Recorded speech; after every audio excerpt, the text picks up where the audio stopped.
নমস্কার। করলবাগ কালী মন্দির, নিউ দিল্লি 5। এখানে প্রত্যেক মাসে অমাবস্যা কালী পূজা হয়। এইবারে আমাদের 2 সেপ্টেম্বর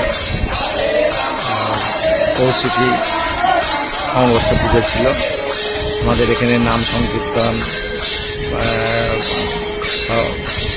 পুজোর পরে প্রসাদের ব্যবস্থা সব কিছু দেখুন আপনারা।